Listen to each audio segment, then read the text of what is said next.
This is DRF Race of the Day.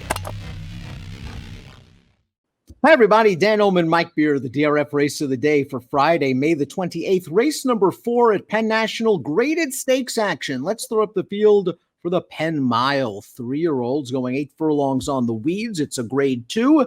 You can download free formulator past performances for this race on the Race of the Day event page at DRF.com. Access them and handicap along with us. Out the door, the number 7, the morning line favorite, expected to scratch and run at Belmont over the weekend. That leaves the 3 Annex as a pretty heavy favorite, Mike, and the multiple stakes winner getting a little class relief and adding blinkers.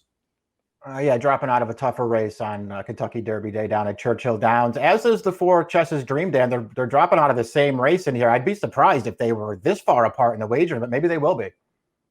Now let's throw up the Timeform US pace projector for the Penn Mile. And remember, head on over to timeformus.com. Once scratches are made official, this pace projector will automatically update. Outer door will be taken out. So maybe Sibelius, the number 6, a recent maiden winner, will have an easier time of it on the lead. So far, these not this times, they can run on anything. Yeah, he's been a pretty solid sire no matter what the surface is. Yeah, this horse could wind up on a loose lead here as he stretches out first time on the turf. He did show a lot of speed last time when he broke his maiden. The one Gershwin probably works out a nice trip, breaking from the inside post and settling in behind the speeds. This is a beautifully bred son of distorted humor who's done some good work on the dirt. Maybe he can take a step forward on the weeds. Couple of nice workouts for Mike Stidham. Yeah, I mean, he really has, run pretty well in his dirt races, Dan, and they've tried to get him onto turf a couple of times, and he's gotten rained off. So it feels like they want to run this horse on turf. I feel like he's pretty interested in here, actually. There's a lot of dirt in his pedigree, but there's some turf as well. This horse could have some real talent. He could really take a step forward in here. Original, the number 2, is graded stakes placed on the turf, 3rd in the Kitten's Joy behind Chess's Dream 2 starts back. Returned from that race with this performance in the Woodhaven at Aqueduct. He showed good early speed. He was just beaten by a better horse on this day. Hard Love, the winner, as you can see, 2-5 on the tote, has a future. Yeah, he does. That's a pretty nice horse. Original did his best in here, Dan. He got the trip that he wanted. Hard Love let him have the lead early and let him make the pace. He was just no match in the stretch. This horse is pretty good. I'm a little disappointed in him. I thought he was going to turn out to be maybe a little bit better, Dan. I was disappointed with his race 2 starts back when he got loose on the lead. He got loose on the lead again last time, and he wasn't good enough. I'm getting a little tired of him.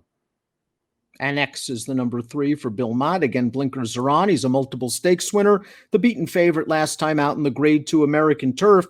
He saved ground behind a solid pace, came out in the stretch, and he just didn't fire. Yeah, that's how I looked at it too, Dan. I thought overall he got a pretty good trip in that race, and he really wasn't much of a factor to the final 1/8 of a mile. As a matter of fact, I feel like Chess's Dream ran better than he did last time. Now, this horse did beat Chess's Dream a couple starts back, so he has that going for him. He's the horse to beat in here, but I don't know how low I'd go. I tend to agree on your assessment of the American turf. Chess's Dream seemed very hard to handle once they turned into the backstretch, and Jose Ortiz just let him roll on the backstretch, and he made this big, wide run into the teeth of the pace. It was a race that was dominated by horses that were running on the inside, and he just flattened out late. I think if he can relax better behind horses, we'll hear from him in the stretch. Yeah, that's how I looked at it too. If he can get a little bit better trip in this race, I feel like he's going to be tough against this kind of a field, especially. I got to, to be honest, and I wasn't a big fan of this horse's before that American turf, but he ran well last time. 4-time winner, the King Cheek, wheels back on 13 days rest. Short rest doesn't bother this horse. Jamie Ness told me he got hustled into the Sir Barton on 12 days rest, and then he took down a Bob Baffert train runner named Hosier that day. Ness told me he also wants to try this horse on the turf. He also told me he was thinking of giving him a break. Yeah, well, we'll see what they decide to do. I mean, he does have speed, Dan, so this is a spot where he could make the lead. We'll see if he handles turf. I didn't see a ton of turf pedigree on him, but maybe it just doesn't matter. Maybe he just runs. I think Sibelius is a very interesting horse for Jerry O'Dwyer and Sheldon Russell at 10-1 on the morning line. His horse ran pretty well in his career debut sprinting at Laurel. They sent him down to Keeneland. He got a fig. Now he's stretching out, I think, with enough turf pedigree to handle it. And in this short field, I think he can work out a decent enough trip.